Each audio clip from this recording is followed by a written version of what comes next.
حضرت ابن عباس رضی اللہ تعالی عنہ فرماتے ہیں کہ قارون حضرت موسیٰ علیہ السلام کی برادری سے تھا۔ ان کا چچا زاد بھائی تھا، دنیاوی علوم میں بہت ترقی کی تھی اور حضرت موسیٰ علی نبینا و علیہ السلام پر حسد کرتا تھا۔ حضرت موسیٰ علیہ السلام نے اس سے فرمایا کہ اللہ جل شانہ نے مجھے تم سے زکوٰۃ وصول کرنے کا حکم دیا ہے۔ اس نے زکوٰۃ دینے سے انکار کر دیا اور لوگوں سے کہنے لگا کہ موسیٰ اس نام سے تمہارے مالوں کو کھانا چاہتا ہے۔ اس نے نماز کا حکم کیا، تم نے اسے برداشت کیا۔ اس نے اور احکام جاری کیے جن کو تم برداشت کرتے رہے۔ اب وہ تمہیں زکوٰۃ کا حکم دیتا ہے، اس کو بھی برداشت کرو۔ لوگوں نے کہا یہ ہم سے برداشت نہیں ہوتا، تم ہی کوئی راستہ بتاؤ۔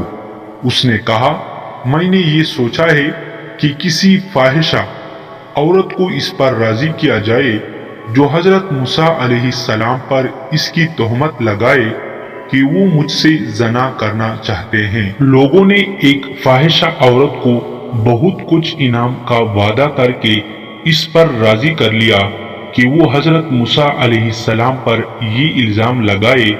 اس کے راضی ہونے پر قارون حضرت موسیٰ علیہ السلام کے پاس گیا اور ان سے کہا کہ اللہ تعالیٰ نے جو احکام آپ کو دیے ہیں وہ بنی اسرائیل کو سب کو جمع کر کے سنا دیجئے۔ حضرت موسیٰ علیہ السلام نے اس کو پسند فرمایا اور سارے بنی اسرائیل کو جمع کیا، اور جب سب جمع ہو گئی تو حضرت موسیٰ علیہ السلام نے اللہ تعالیٰ کے احکام بتانے شروع کیے کہ مجھے یہ احکام دیے ہیں کہ اس کی عبادت کرو، کسی کو اس کا شریک نہ کرو، صلہ رحمی کرو، اور دوسرے احکام گنوائے جن میں یہ بھی فرمایا کہ اگر کوئی بیوی والا زنا کرے تو اس کو سنسار کیا جائے۔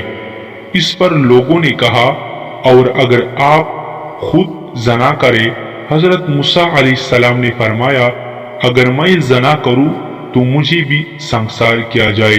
لوگوں نے کہا کہ آپ نے زنا کیا ہے۔ حضرت موسیٰ علیہ السلام نے تعجب سے فرمایا کہ میں نے؟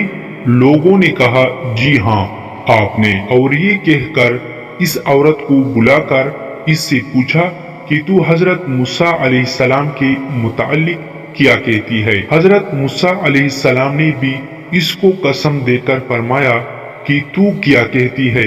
اس عورت نے کہا کہ جب آپ قسم دیتے ہیں تو بات یہ ہے کہ ان لوگوں نے مجھ سے اتنے انعام کا وعدہ کیا ہے کہ میں آپ پر الزام لگاؤں۔